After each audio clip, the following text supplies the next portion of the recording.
स्वप्यूधम सुनी काली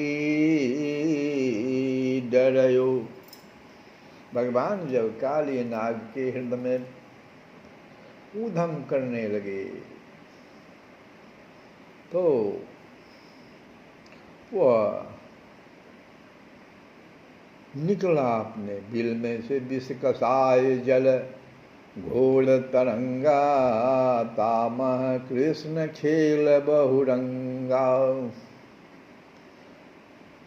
बाहर निकला काली नाग तो देखता क्या है कि यह तो एक शिशु है, लेकिन सौंदर्य का निर्झर झर रहा है इसके अंगों से।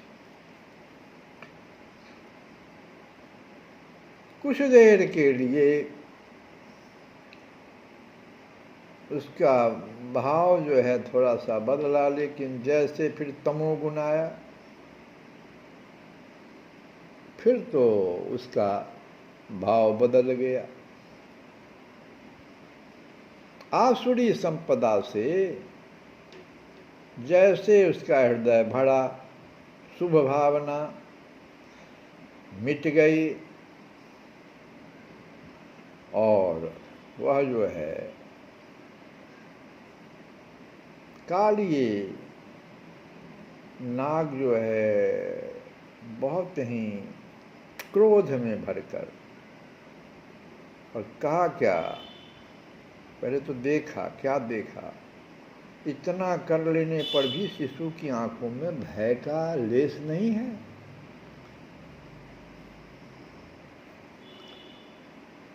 सर्वथा निर्भय रहकर यह शिशु जो है क्रीड़ा में तन्मय हो रहा है, थोड़ा भी इसके पास डर नहीं है, बस उसके रोष में आहुति पड़ गई।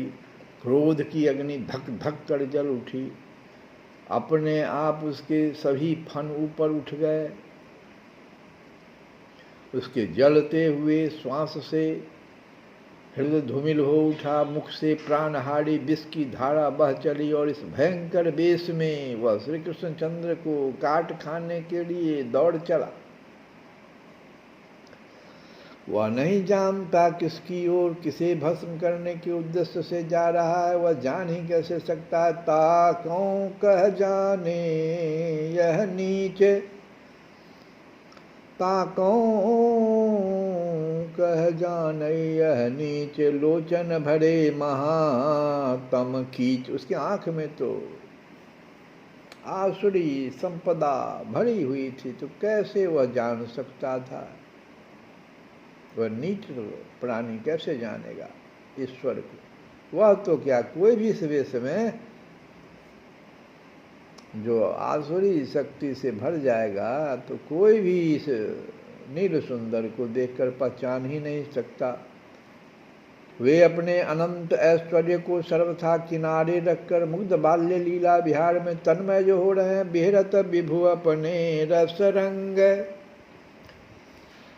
बिहरत विभु अपने रस रंग, ईश्वरता कछु नाही न संग, ईश्वरता कछु नाही न संग। अब कालिए को देखते हैं, बाल्य लीला बिहारी तो भाग चले भय से नहीं, उसे और भी कुपित कर देने के लिए।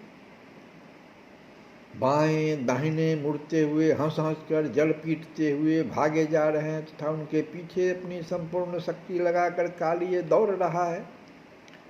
पद पद पर उन्हें छू लेने की संभावना नाग को हो जाती है, पर पुनः तिल मात्र की दूरी बचाकर नीर सुंदर बच निकलते हैं। भला युग युग के साधन श्रम से पूत हुए अपने समाधि सिद्ध चित्त में अगणित योगिंद्र मुनिंद्र भी क्षण भर को जिनका साक्षात्कार कर लेने के लिए ललायित रहते हैं, उन ब्रजेंद्र नंदन श्री कृष्णचंद्र को काट खाने के लिए कालिए उनके पीछे प्रत्यक्ष भागा जा रहा है। जिनके साक्षात्कार क्षण भर के साक्षात्कार करने के लिए बड़े बड़े अगणित योगिंद्र मुनिंद्र भी ललायित रहते हैं, उन्हीं ब्रजेंद्र नंदन को काट खाने के लिए कालिए उनके पीछे भागा जा रहा है। कितनी आश्चर्यमयी घटना सोचो। बलिहारी है किनकी? तो भगवान बाल्य लीला बिहारी के इस कृपादान की। और वह देखो वहाँ उनके चरण सरोज के स्पर्श का सौभाग्य भी उस नीच को मिल ही गया। उन अरुण चरण सरोरूह में अपने प्राणों को अनंत काल के लिए न्यौछावर कर देने के लिए नहीं, अपितु उसमें अपने विस्मय दंत चुभो देने के लिए। लीला महाशक्ति की योजना भी कैसी विचित्र है। नीर सुंदर हंसते हुए अपनी बंकिम चितवन से मुड़मुड़ कर कालिए की ओर देखते हुए मानो श्रांत हो गए हों और इस प्रकार मंद गति से वे संतरण करने लगते हैं कि आ जाओ, काट ही लो। और कालिए लपक कर उनके पाद पल्लव में दंश मारता है, जोर जोर से विष उगल देता है। कालिए सोचता है जनाब विष उगल दिए और यह शिशु मेरे दंशन से भस्म तो नहीं हुआ, यह तो और भी उल्लास में भरकर पुनः वेग से वैसे ही हृदय के जल को क्षुब्ध करने लग गया। कालिए के विस्मय की सीमा न रही। तम प्रेक्षणीये सुकुमार घनावदातम श्रीवत्स पीत वसनम स्मृत सुंदरास्यम क्रीडन्तं प्रतिभयं कमलोदरांघ्रि छन्दस्य मरमशूरुषाम्बुजयाच्छोजाद। श्रीमद्भागवत में प्रसंग आया है, जल को क्षुब्ध करने लग गया है। कालिए के विस्मय की सीमा नहीं रही, पर प्रतीक्षा का अवकाश भी नहीं। जलती हुई आंखों से श्री कृष्णचंद्र की ओर देख देख कर उनके सर्वांग में ही सभी अंगों में अब क्या करने लगा। क्रमशः बारंबार उसने दंत प्रहार करना आरंभ किया, जानुओं को छत विक्षत कर देने की चेष्टा की, कटिदेश को खंडित कर देने का अथक प्रयास किया। नील सुंदर के वक्षस्थल पर न जाने कितनी बार उसने विस्मय दंतों के भरपूर आघात किए, पर सभी निष्फल। श्री कृष्णचंद्र के श्यामल सी अंगों में कहीं कोई तनिक सा चिन्ह भी अंकित न हो सका। नील सुंदर सर्वथा क्षत शून्य बने रहे, मानो कालिए के विषदंतों का स्पर्श ही उनके सी अंगों से न हो सका हो। इस शिशु में कोई अद्भुत सामर्थ्य अवश्य है। विहरत देखो कृष्ण कृपाला, मेघ श्याम तन जनु छवि साला। दरसनिये सुकुमार सुहावन, पीत बसन जन मन अपि भावन। है धौं कौन शंक नहीं नेकू, बिहरै मम मंदिर यह एकू। अस विचारी आवाढिग आपू, काट्यो पगमा करे अति दापू।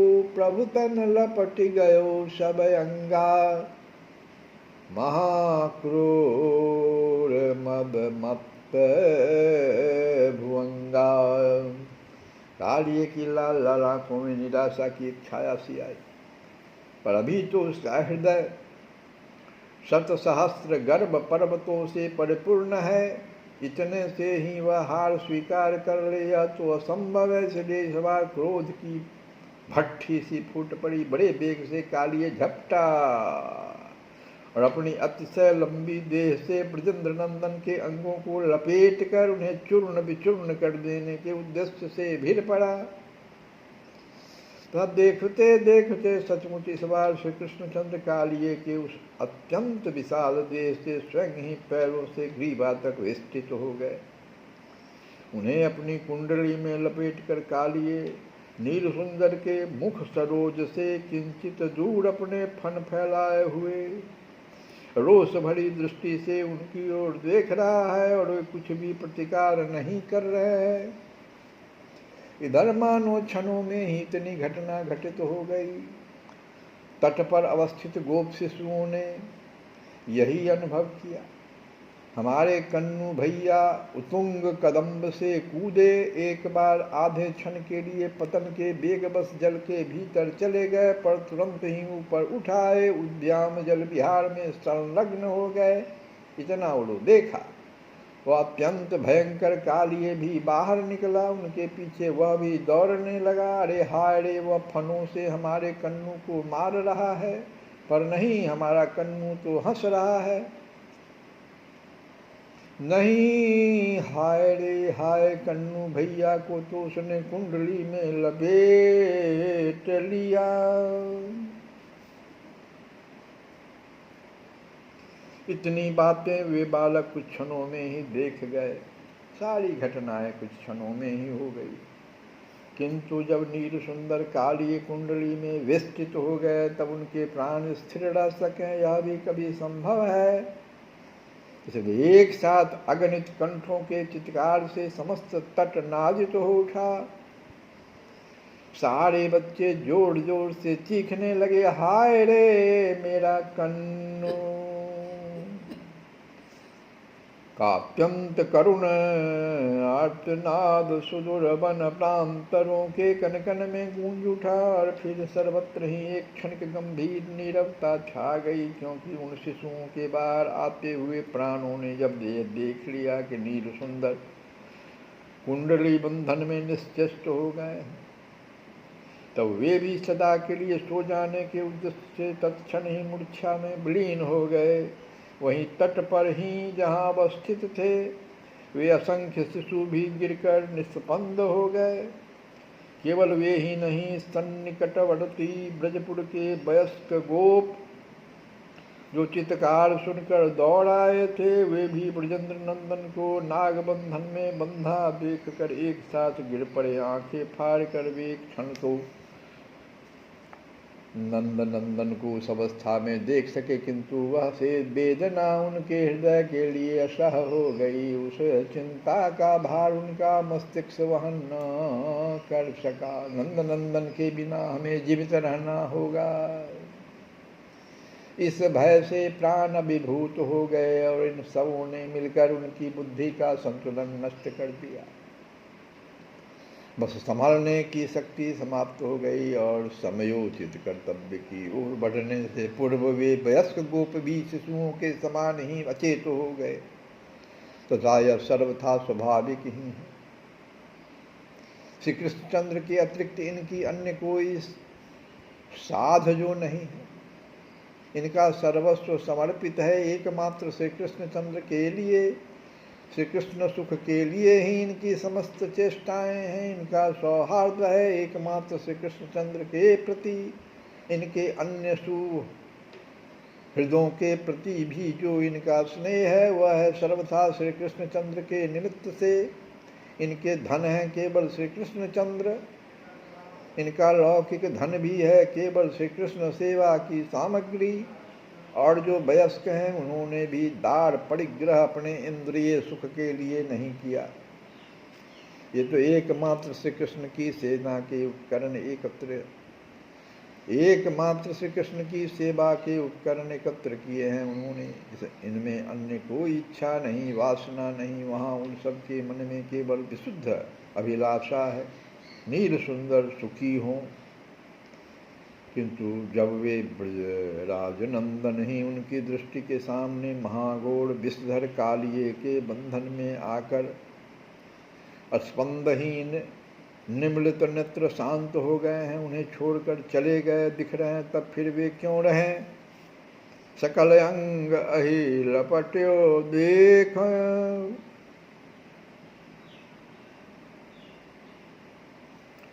भयो सखन ही सोच विषेक, जिनके कृष्ण प्राण धन गेहा,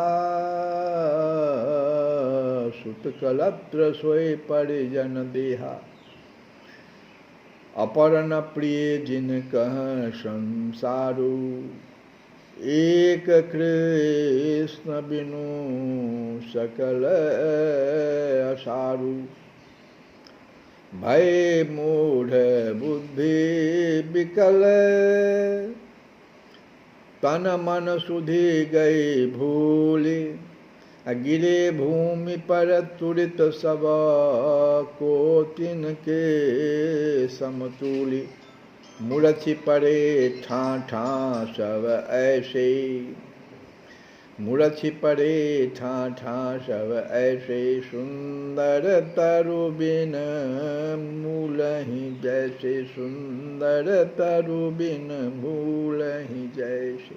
बहुत सुंदर कोई पेड़ है लेकिन जड़ है ही नहीं, ऐसे सब गिर गए धराम से। मूर्छि पड़े ठां ठां सब ऐसे, और उन मूक पशुओं की देखो, ये तो गोप की दशा बता रहे हैं। भगवान को मूर्छित देखकर क्या हालत है।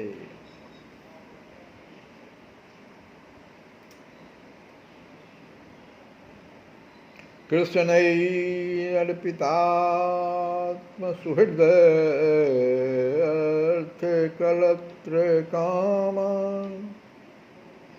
दुखानुशोक भय मूढ़ दियो निपेतु। श्रीमद् भागवत में ऐसा आया है।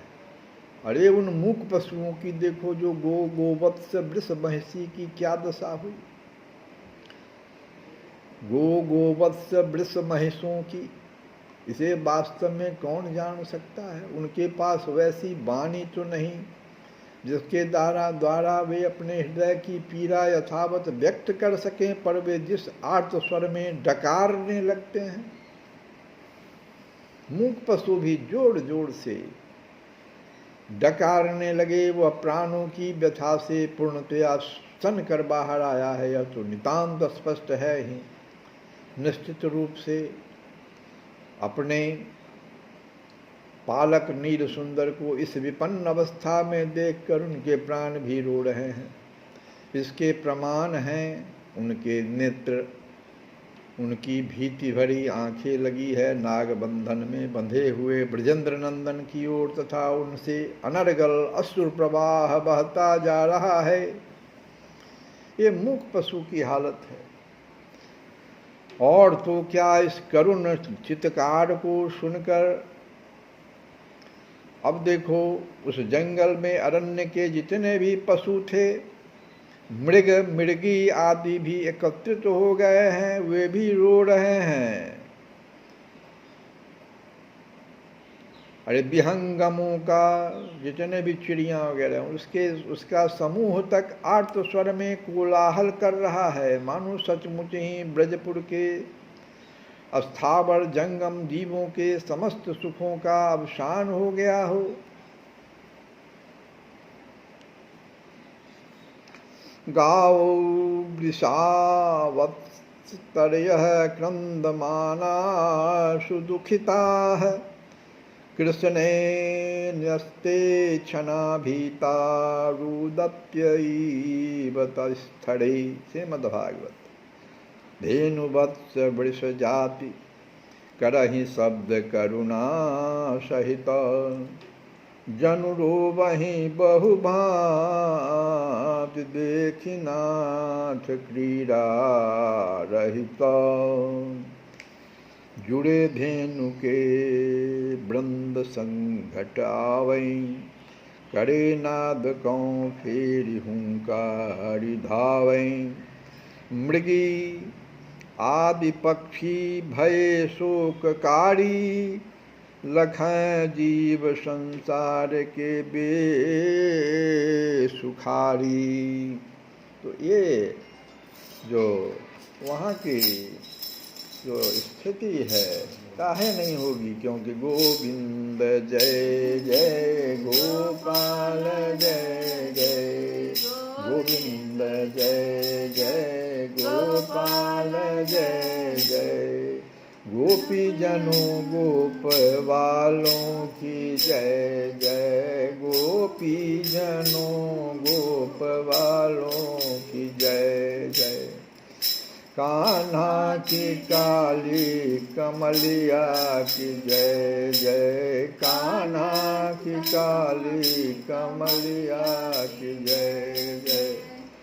प्रभु की कृपा पाने वालों की जय जय, प्रभु की कृपा पाने वालों की जय जय। गोविंद जय जय गोपाल जय जय, गोविंद जय गोपाल जय जय। राधा रमण हरि गोविंद जय जय। श्री कृष्ण गोविंद हरे मुरारे, हे नाथ नारायण